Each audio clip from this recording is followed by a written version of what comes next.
लेकिन कांग्रेस के आका जो उनको लिख करके देते हैं और उनसे बुलवाते हैं, खुद में हिम्मत नहीं है, उनसे बुलवाते हैं कि ऑपरेशन सिंदूर ये तो तमाशा था, ये आतंकवादियों ने जिन 26 लोगों को मौत के घाट उतारा था ना, उस भयंकर क्रूर घटना पर ये तेजाब छिड़कने वाला पाप है। तमाशा कहते हो? आपकी असहमति हो सकती है और ये कांग्रेस के नेता बुलवाते हैं।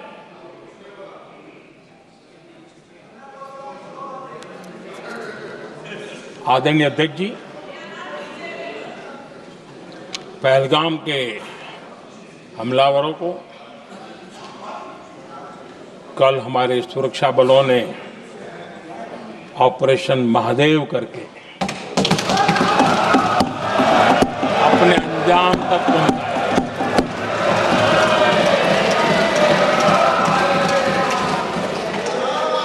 लेकिन मैं हैरान हूं, यहां ठहाके लगा के पूछा गया कि आखिर ये कल ही क्यों हुआ।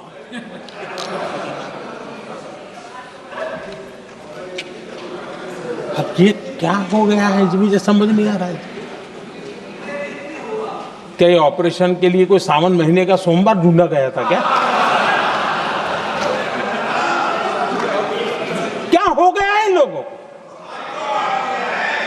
हताशा, निराशा इस हद तक।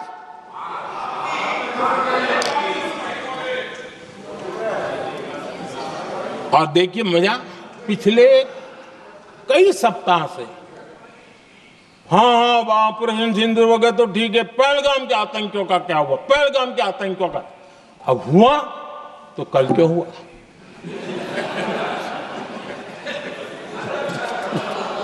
और कल ही क्यों हुआ? क्या हाल है अध्यक्ष जी का। आदरणीय अध्यक्ष जी,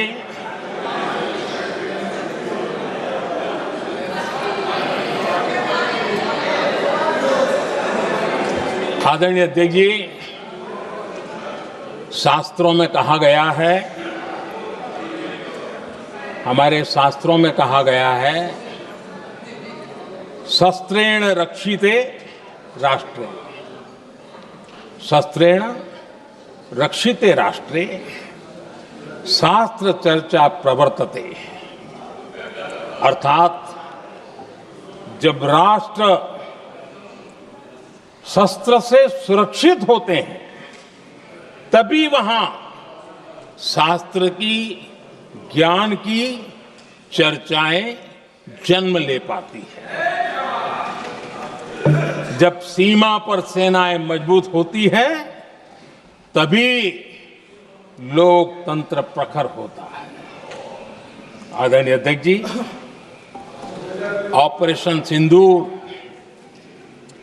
बीते दशक में भारत की सेना के सशक्तिकरण का एक साक्षात प्रमाण है। ऐसे ही नहीं हुआ है। कांग्रेस के शासन के दौरान सेनाओं को आत्मनिर्भर बनाने के संबंध में सोचा तक नहीं जाता था। आज भी आत्मनिर्भर शब्द की मजाक उड़ाई जाती है।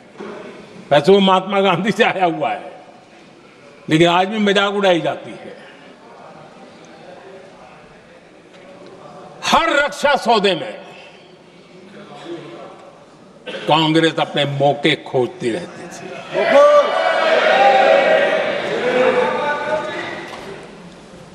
छोटे छोटे हथियारों को लिए विदेशों पर निर्भरता, ये इनका कार्यकाल रहा है। Bullet proof jacket, night vision camera तक नहीं होते थे।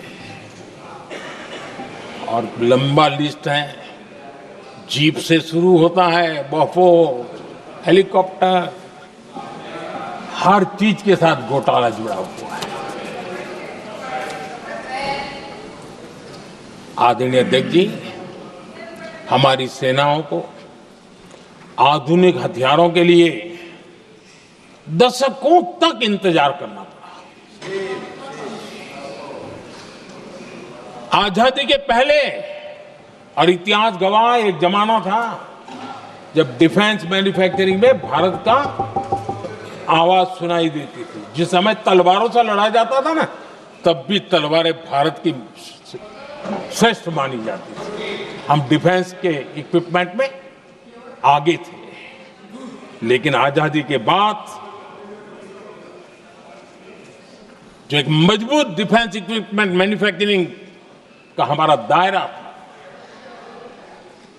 जो हमारा पूरा इकोसिस्टम था, उसको सोच समझ करके तबाह कर दिया गया, उसको दुर्बल किया गया।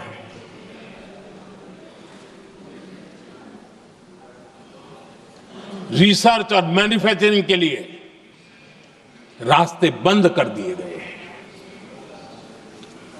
अगर इसी नीति पर हम चलते तो भारत इस 21वीं सदी में ऑपरेशन सिंदूर के संबंध में सोच भी नहीं सकता। यह हालत करके रखा हुआ था उन्होंने। भारत को सोचना पड़ता कि अगर कोई एक्शन लेना है तो शस्त्र कहां से मिलेंगे, साधन कहां से मिलेगा, बारूद कहां से मिलेगा, समय पर मिलेगा या नहीं मिलेगा, बीच बचाव में रुक तो नहीं जाएगा, ये टेंशन पालना पड़ता है।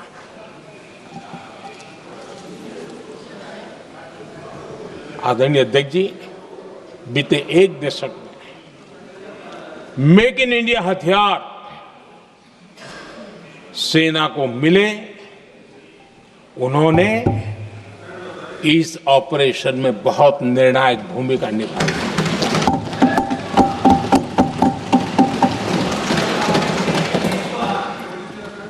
आदरणीय अध्यक्ष जी, एक दशक पहले भारत के लोगों ने संकल्प लिया, हमारा देश सशक्त, आत्मनिर्भर और आधुनिक राष्ट्र बने।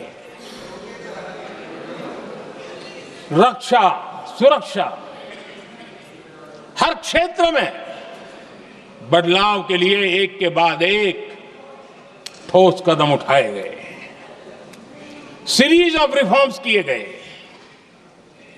और देश में सेना में जो रिफॉर्म्स हुए हैं, जो आजादी के बाद पहली बार हुए। चीफ ऑफ डिफेंस स्टाफ की नियुक्ति, ये विचार कोई नया नहीं था, दुनिया में प्रयोग भी चलते हैं, भारत में निर्णय नहीं होते थे। हमने, ये बहुत बड़ा रिफॉर्म था, हमने किया और बहुत ही, मैं हमारी तीनों सेनाओं का अभिनंदन करता हूं कि इस व्यवस्था को उन्होंने दिल से सहयोग किया है, दिल से स्वीकार किया है। सबसे बड़ी ताकत जॉइंटनेस और इंटीग्रेशन की। इस समय नेवी हो, एयरफोर्स हो, आर्मी हो, ये इंटीग्रेशन और जॉइंटनेस ने हमारी ताकत को अनेक गुना बढ़ा दिया और उसका परिणाम भी हमें नजर में आया है, ये हमने करके देखा है। सरकार की जो डिफेंस प्रोडक्शन की कंपनियां थी, उसमें हमने रिफॉर्म किए। शुरुआत में वहां पर आग लगाना, आंदोलन करवाना, हड़तालें करवाने के खेल चल रहे थे, अभी भी बंद नहीं हुए हैं, लेकिन देश हित को सर्वोपरि मान करके उन डिफेंस इंडस्ट्री के हमारे जो लोग थे सरकारी व्यवस्था में, उन्होंने इसको मन से लिया, रिफॉर्म को स्वीकार किया और वो भी आज बहुत प्रोडक्टिव बन गए।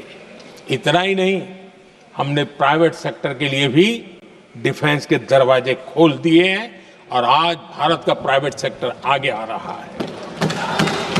आज स्टार्टअप्स डिफेंस के क्षेत्र में हमारे 27-30 साल के नौजवान, टियर 2, टियर 3 सिटी के नौजवान, कई कुछ जगह तो बेटियां स्टार्टअप का नेतृत्व कर रही है। डिफेंस के सेक्टर में सैकड़ों की तादाद में आज स्टार्टअप काम कर रहे हैं। ड्रोन्स, एक प्रकार से मैं कह सकता हूं, ड्रोन्स की जितनी भी एक्टिविटी हमारे देश में हो रही है, शायद एवरेज 30-35 की उम्र होगी जो लोग कर रहे हैं, सारे लोग, और सैकड़ों की तादाद में कर रहे हैं। और उसका ताकत, क्योंकि इनका भी योगदान था इसमें, जिन्होंने इस प्रकार के प्रोडक्शन किए हैं, और वो हमें ऑपरेशन सिंदूर में बहुत काम आए। मैं उन सबके प्रयासों को बहुत साधुवाद करता हूं और मैं उनको विश्वास दिलाता हूं, आगे बढ़िए, अब देश रुकने वाला नहीं है। आदरणीय अध्यक्ष जी, डिफेंस सेक्टर में मेक इन इंडिया ये नारा नहीं था। हमने इसके लिए बजट पॉलिसी में जो परिवर्तन करना था, जो नए इनिशिएटिव ले रहे थे, वो नए इनिशिएटिव लिए।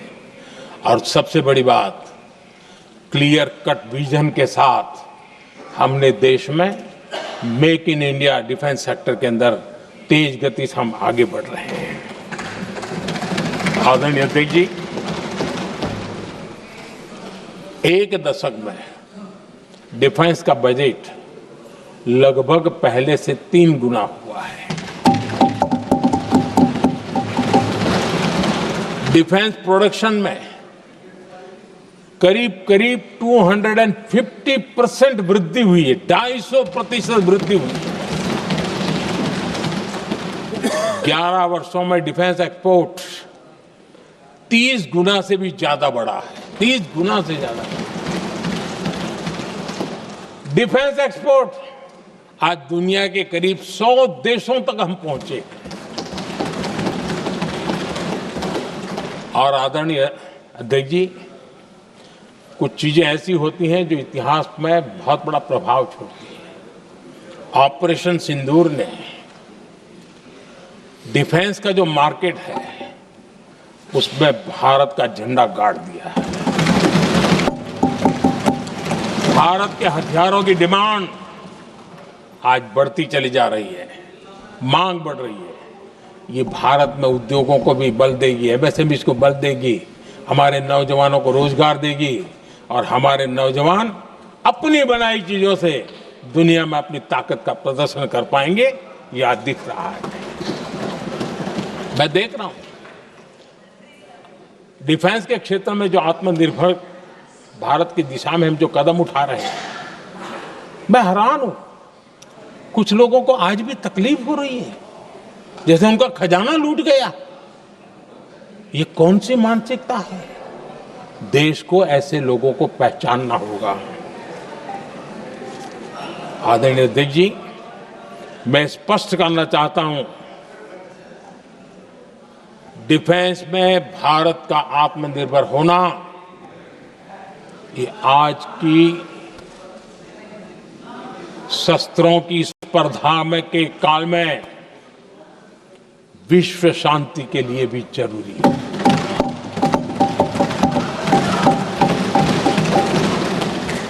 मैं पहले भी कह चुका हूं, भारत युद्ध का नहीं, बुद्ध का देश है।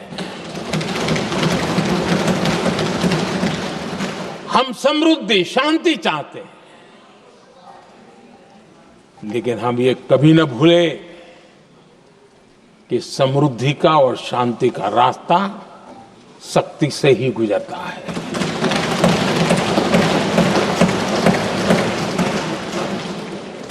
आदरणीय अध्यक्ष जी, हमारा भारत छत्रपति शिवाजी महाराज, महाराजा रणजीत सिंह, राजेंद्र चोला, महाराणा प्रताप, लसित बोरफुकन और महाराजा सुहेलदेव का देश है।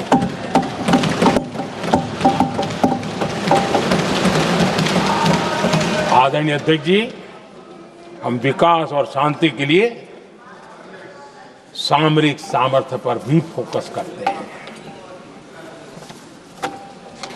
आदरणीय अध्यक्ष जी, कांग्रेस के पास नेशनल सिक्योरिटी का विजन न पहले था और आज तो सवाल ही नहीं उठता है।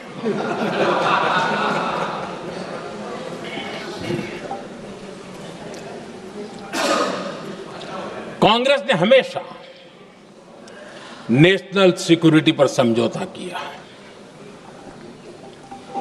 आज जो लोग पूछ रहे हैं